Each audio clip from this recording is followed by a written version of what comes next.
সমাধান আমি খুঁজে পাচ্ছি। বলছেন কেষ্টদা, আপনারা বিজ্ঞানী মানুষ, এই ছোট্ট জিনিস আপনারা ধরতে পারছেন না। না ঠাকুর, আমি অনেকদিন ধরে ভাবছি, কিন্তু এই সমস্যার সমাধান আমি, দেখেন কতজনের কত রকম সমস্যা। গীতার মধ্যে বলছে ভক্ত কয় প্রকার জানেন? 4 প্রকার। বেশি হচ্ছে আর্তভক্ত।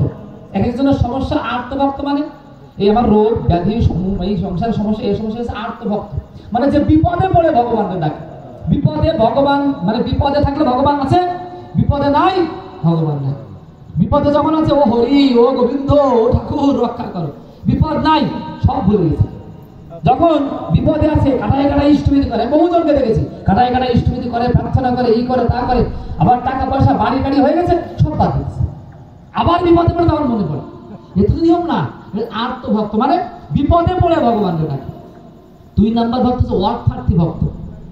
চাওয়া চাওয়া, ঠাকুর আমার এ দাও, ঠাকুর আমার ও দাও, ঠাকুর আমার, যদি তুমি দাও তাহলে ভালো ঠাকুর, আর যদি না দাও কিসের ঠাকুর?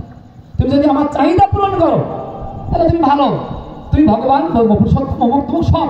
আর যদি তুমি না দিতে পারো তুমি কিচ্ছু নেই। বলো অর্থার্থী ভক্ত, টাকা পয়সা দিয়ে ভগবানকে চেনে। আগে যারা প্রথম ভক্ত হচ্ছে রোগ ব্যাধি দিয়ে চেনে ভগবানকে, সমস্যা দিয়ে চেনে, আর পরে এরা টাকা পয়সা দিয়ে চেনে। আর এর পরে কিছু ভক্ত আছে, কতিপয় ভক্ত এদের বলে জিজ্ঞাসু ভক্ত। এরা তার কাছে শুধু সমাধান চায়, এটা কেন, ওটা কেন, ইয়ে কেন, তা কেন, একে বলে জিজ্ঞাসু ভক্ত। কেষ্টদা, শরৎদা, ঠাকুরের সময়ে যারা এরকম পাওয়া যায়, এরকম কয়েকজন ব্যক্তি, শৈলেন্দা, এরা হচ্ছে প্রচন্ড পরিমাণে জিজ্ঞাসু ভক্ত। মানে এই আলোচনা প্রসঙ্গে যদি পড়েন, বিপরক্ষী পড়েন, দেখবেন ঘুরে ফিরে এই নামগুলোই বেশি আসে। কিছু কিছু কিরণদা, এরকম কিছু কিছু নাম বেশি বেশি আসে। মানে এরা আজীবন ধরে ঠাকুরকে এত জ্বালাইছে শুধু জিজ্ঞাসা করে। আর আমার পরম দয়াল ওই কীর্তন লীলা শেষ করে যখন তার যৌবন লীলায় তিনি পরিপূর্ণ ঠাকুর হিসেবে প্রতিষ্ঠিত হলেন, তখন তার দিন বলে রাত বলে কিছু ছিল না। ভোর 4টা থেকে রাত্রে গভীর রাতে ঘুমানো যাওয়ার আগ পর্যন্ত ভক্তজন পরিবেষ্টিত হয়ে থাকতেন। আলাদা সংসার বলে কিছু ছিল না, আলাদা সংসার। আমরা জানি যে ঠাকুরের যখন পরবর্তীতে ছোট মা ঠাকুরকে বরণ করবেন, মনু নাচন বান্দা আর কোথাও কিছু করবেন না, শেষ পর্যন্ত কারো কিছুতে কাজ হলো না, তখন বড় মা নিজের বোনকে বোঝাতে লাগলেন যে মুঙ্গলি তোর এত সুন্দর জীবন। তখন ছোট মা বিএসসি পাস, ওই আমলে বিএসসি পাস, মানে জেনে রাখবেন ঠাকুর। এটা আমার আরেক প্রসঙ্গে চলে গেল, নারী শিক্ষায় ঠাকুর এতটা প্রমোট করেছেন দেখো চিন্তা করতে হবে না। এখন তো অনেকে মেয়েদের এই উন্নয়নের কথা বলে, অনেক এনজিও আছে, কত কিছু আছে। ঠাকুর নারী শিক্ষার জন্য, মায়েদের শিক্ষার জন্য ঠাকুর যা করেছেন তা ওই সময় কেউ করেননি। কেমন? ছোট মা পাবনা এডওয়ার্ড কলেজের একমাত্র মেয়ে স্টুডেন্ট ছিল। ওই সময় মেয়েরা অতদূর লেখাপড়া করতো না। ওই সর্বোচ্চ অনেক বড় লোক, জমিদার, এসব মেয়েদের টুকটাক পড়তো, এন্ট্রান্স পাস করলেই হয়েছে, তার কিছু লাগতো। সেখানে ছোট মা পাবনা এডওয়ার্ড কলেজের প্রথম বিএসসি পাস। এর আগে কোনো মেয়ে মানুষ ওখান থেকে বিএসসি পাস করে নাই, কিন্তু রেকর্ড। ঠাকুরের আশ্রমে যত মায়েরা ছিলেন, আমরা বিভিন্ন বিভিন্ন সেবাদি, কালিদাসী মা, কালী ষষ্ঠী মা, হেমপ্রভা মা পড়ি না, এর একজনও অশিক্ষিত না। কিন্তু আশ্রমে যখন গিয়েছিল সব অশিক্ষিত, এরা খুব বেশি শিক্ষিত না।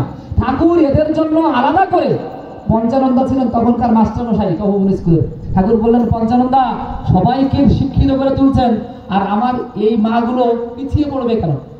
ওই মায়েদের জন্য সারাদিন ওরা কাজ করতো, সারাদিন কাজ টাজ করে ওদের জন্য আবার সন্ধ্যার পরে ঠাকুর স্কুল খুলেছিলেন।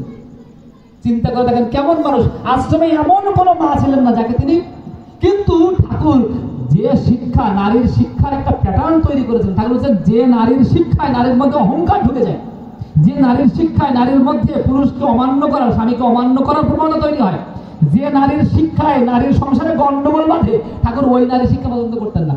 ঠাকুর নিজের শিক্ষাক্রম প্রতিষ্ঠিত করেছিলেন এবং করে নিজের ওই শিক্ষাক্রমে প্রত্যেক মাকে আশ্রমে শিক্ষিত করতেছেন। কেন এই কথা বলছি? এই সমস্যাগুলো এখন এত বছর পরে 137তম আমরা জন্মবর্ষ পালন করছি, এখন এসে এগুলো নিয়ে অনেক মাতামাতি হয়।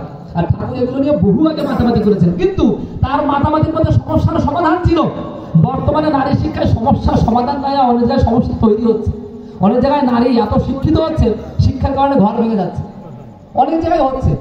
কিন্তু ঠাকুর চাইতেন এমন যে ওই শিক্ষাটা তার পারিবারিকভাবে এমনভাবে কাজে লাগবে যে একটা শিক্ষিত, ওই যে নেপোলিয়ন বলেছেন না, তোমাকে একটা শিক্ষিত মা দাও, আমি কি দেবো? শিক্ষিত জাতি। শিক্ষিত জাতি দেবো। শিক্ষিত মা কাকে বলে?